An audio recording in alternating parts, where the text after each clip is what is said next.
Bismillah, Assalamualaikum warahmatullahi wabarakatuh. Ini saya menemukan sebuah tulisan yang bagus ya. Dari beliau, bukan sembarang beliau. Beliau Laura Ismail Al-Khalili. Di sini beliau tulisannya bagus dan mengakui bahwa beliau sedang nakal, keluar dari arahan guru. Muhammad Ismail Al-Khalili. Sebenarnya ini tulisan sudah lama tetapi menarik ini. Cukup lama, 29 Juli. Judulnya Maaf karena terlalu sering mengomentari konflik nasab. Waktu saya mondok di Tarim sekitar tahun 2015 atau 2016, di malam itu sekitar ba'da maghrib ada sebuah kejadian heboh. Mobil Habib Umar dibegal lalu dibawa kabur segerombolan orang. Intermezzo ya, Habib Umar itu guru besar beliau Laura Ismail. Kita lanjut. Saat itu hanya ada supir beliau di dalam mobil yang karena ditodong senjata, sang sopir terpaksa turun. Orang-orang se-Hadramaut bahkan se-Yaman gempar. Para askar dan Qabail suku-suku Yaman turun untuk mencari keberadaan mobil beliau. Helikopter dikerahkan, padahal ya Habib Umar tidak meminta bantuan siapa-siapa.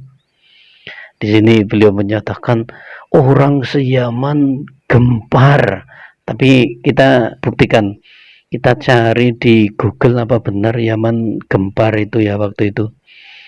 Nah, kita syarat dengan pencarian Habib Umar car is missing Yemen is in uproar gitu bahasa Inggrisnya.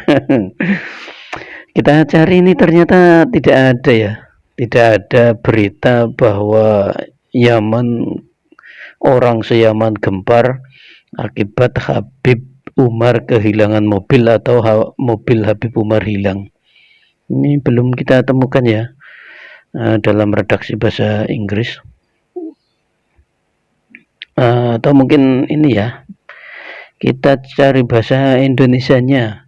Yaman gempar akibat mobil Habib Umar hilang, itu ada malah di Facebook. Habib Umar dibegal lalu dibawa kabur mobil gitu. Ini ada memang di Facebook, itu di Facebook juga di YouTube ada, dan penguploadnya orang Indonesia. Jadi ya entahlah ini ya hiperbola atau gimana ini. Laura Ismail kau menyatakan orang se-Yaman gempar. Orang se-Yaman gempar. Kita lanjut. Helikopter dikerahkan, padahal ya Habib Umar tidak meminta bantuan siapa-siapa. Keesokan harinya beliau mengisi rohah, daras kitab badasar. Daras kitab itu pembelajaran kitab. Seperti biasanya, saya waktu itu sudah penasaran apa kira-kira tanggapan dan komentar beliau terkait kejadian semalam. Akan tetapi mulai saat itu sampai detik ini, ketika tulisan ini ditulis, sama sekali tak ada tanggapan atau satu komentar pun dari beliau Al-Habib ya terkait kejadian perampokan mobil itu. Semua berlalu begitu saja, seakan tak pernah terjadi apa-apa. Saya seakan sedang diajari contoh hidup dari apa yang dituliskan Imam Tibai ketika mensifati baginda Nabi Shallallahu Alaihi Wasallam. Imam Tibai itu yang nulis Tibai itu ya. Wa ya'fu 'anid dzanbi idza kana fi haqqihi wa sababihi wa idza tuyya haqqullahi lam yakum ahadun li ghadabihi.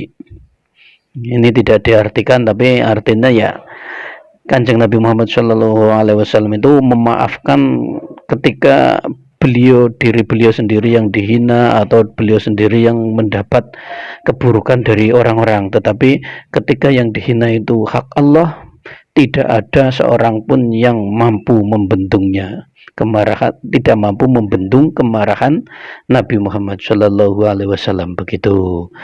Dan seperti itulah Habib Umar yang kami kenal sejak dulu, nggak pernah berusaha membela diri, klarifikasi masalah pribadi, bahkan nyaris nggak pernah menceritakan keistimewaan beliau kepada para santri.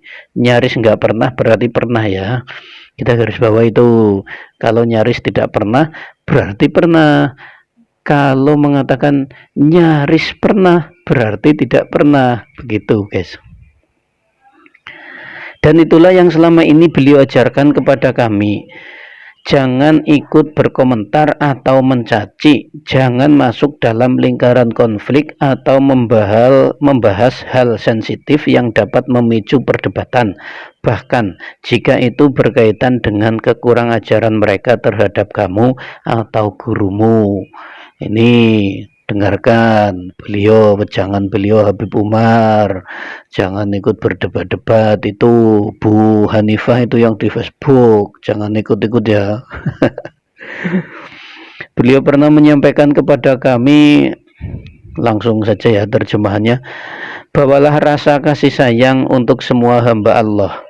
Kalian tak akan bisa mewujudkan kasih itu hingga terlihat akhlak kalian terhadap orang yang mencaci kalian, yang menyakiti kalian, yang berkomentar buruk atas kalian, atas tempat belajar kalian, atas guru kalian. Bagaimana reaksi kalian terhadap mereka? Bagaimana kalian mengasihi mereka? Bagaimana kalian berempati kepada mereka? Bukankah mereka lebih berhak untuk dikasihi karena mereka menjatuhkan diri mereka dalam celaka yang tak akan mampu mereka hadapi? Maka bagaimana bisa engkau gembira ketika ada orang celaka? Jangan sampai engkau berkata, ya Allah, selamatkan kami dan selesaikan mereka. Kalian harus membawa rasa kasih seperti ini kepada para hamba Allah. Jangan mendendam dan menyimpan benci atas orang yang mencaci, berkomentar buruk atau menyakiti kalian. Tugas kalian bukan sibuk membalas cacian atau semacamnya. Tugas kalian adalah menyampaikan amanah berupa ilmu, dan dalam banyak keadaan penyampaian adalah diam, penyampaian adalah senyuman, penyampaian adalah berpaling dari gangguan mereka. Itulah amanah, itulah penyampaian, itulah pelaksanaan tugas. Salah satu pesan beliau dalam kitab Taujihatut Tulab yang masih saya ingat sampai saat ini. Langsung terjemahnya, saya tidak pernah memperbolehkan siapapun merendahkan orang lain. Saya tidak pernah memperbolehkan siapapun meremehkan kadar orang lain atau menganggap rendah kedudukannya. Nih, dengarkan para Habib. Ini yang berkata itu Al-Habib Umar, Sayyid kalian, penghulu kalian, tuan kalian. Jangan pernah merendahkan siapapun, apalagi mengatakan atau Habib bodoh lebih mulia dari 70 kiai. Wah, itu jangan seperti itu merendahkan, nggak boleh itu. Lanjut. Saya tidak pernah memperbolehkan siapapun meremehkan kadar orang lain atau menganggap rendah kedudukannya. Saya katakan, bisa jadi orang yang kau anggap rendah itu adalah sebab selamatmu kelak di akhirat, di hari kiamat. Maka jagalah adabmu terhadap Tuhanmu. Saya juga katakan kepadanya, andaikan engkau berhasil mendapat futuh terbesar dan Allah jadikan guru yang mendidikmu sebagai wali kutub semua zaman, lantas kemudian engkau merendahkan muslim terendah dari manapun dia, maka saya bisa pastikan engkau telah mempunyai keburukan yang lebih dari cukup untuk menutupi semua kebaikanmu. Dengan bukti sabda baginda Nabi Shallallahu Alaihi Wasallam, cukuplah mencari keburukan bagi seseorang ketika ia merendahkan saudara muslimnya. Cukuplah menjadi keburukan bagi seseorang ketika ia merendahkan saudara muslimnya. Dengarkan itu para Habib. Tahun 2018, sebelum saya pulang ke kampung halaman, beliau berpesan secara khusus kepada saya. Sebuah pesan yang seakan menguliti dan mewanti-wanti agar santrinya nanti tidak menjadi orang yang tak tahu diri dan merasa sudah selesai, hingga tak butuh kepada para kiai dan ulama di sekitarnya. Dengarkan itu para habib. Pesannya begini: berdakwalah dengan kelembutan. Berdakwaklah, ini apa sih? Berdakwaklah dengan kelembutan, kasih sayang, dan mengharapkan kebaikan untuk siapapun. Bertamulah kepada para ulama dan kiai, mengajilah kepada mereka, mintalah doa kepada mereka, dan sampaikan salamku untuk mereka. Waalaikumsalam warahmatullahi wabarakatuh. Kita jawab dulu ya. Jadi sebenarnya ketika saya ikut cawe-cawe, ini lanjutnya beliau Lora Ismail, beliau bukan sembarang beliau, Lora Ismail Khalili. Jadi sebenarnya ketika saya ikut cawe-cawe dalam arusan konflik nasab ini, saya akui bahwa saya sedang nakal, tanda kutip ya, dan keluar dari arahan guru saya. Demi itu saya meminta dan memohon maaf. Saya sangat bersyukur bisa berguru kepada ulama-ulama juru damai seperti Habib Umar dan Mbah Mun. Andai bukan karena beliau-beliau, mungkin saya bisa jadi lebih liar dalam bersikap dan mengomentari banyak hal. Ngapunten Lora, yang disebut jangan dua guru saja yang mengajarkan panjenengan, yang mengajarkan awal agama Islam tuh ya lebih berjasa bagi panjenengan. Bayangkan jika panjenengan tidak bisa membaca tulis bahasa Arab, apakah berguna ketika berguru kepada Mbah Mun dan Habib Umar? Enggak berguna. Yang jauh lebih berjasa itu guru-guru awal jenengan, itu guru-guru di dekat-dekat jenengan itu harus disebut ya, jangan hanya Mbah Mun dan Habib Umar saja. Maaf ya, kita lanjutkan lagi. Akan tetapi jika ada di antara kalian, khususnya muhibbin Kiai Imad yang terhormat, yang selama ini selalu bertanya, mengapa sih kok ikut bela habaib dan konflik nasab ini? Bukankah sampean termasuk Dzurriyyah Wali Songo? Maka saya hanya bisa berdecak tidak kagum dan berkata dalam hati, kok iso?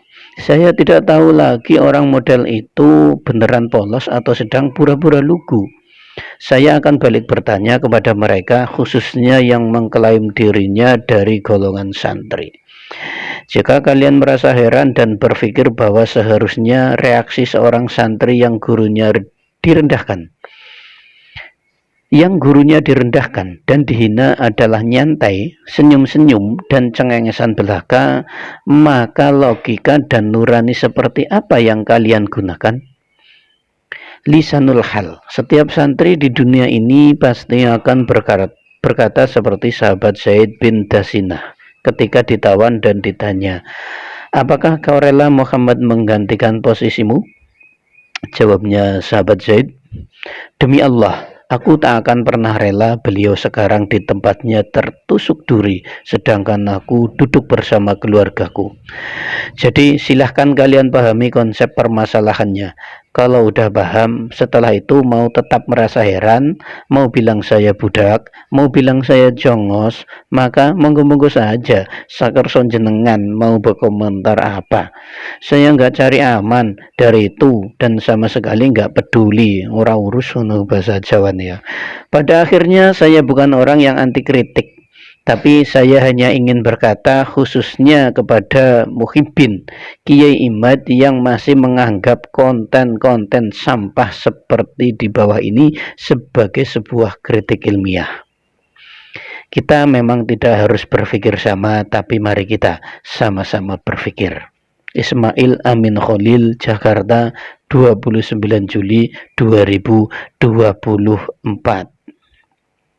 Jadi ini yang disebut konten-konten sampah itu konten-konten yang dari Muhibbin Kiai Haji Imaduddin Yahya ya. Nah, beliau menyebutkan sebagai konten sampah ini. Beliau memang bukan sembarang beliau, namanya Muhammad Ismail Al-Khalili. Nama aslinya Ismail Amin Khalil. Membawa nama besar Kiai Haji atau Syekh Khalil Bangkalan. Jadi itu ya para Habib, para muhibbin Habib, dengarkan nasihat Habib Umar Al-Hafidh. Jangan ada celah dari kalian ke Kiai Imad, ke pendukung Kiai Imad, harus kalian rangkul karena bagaimanapun mereka adalah saudara kalian, saudara sesama Islam. Begitu ya. Terima kasih telah menyimak. Wassalamualaikum warahmatullahi wabarakatuh.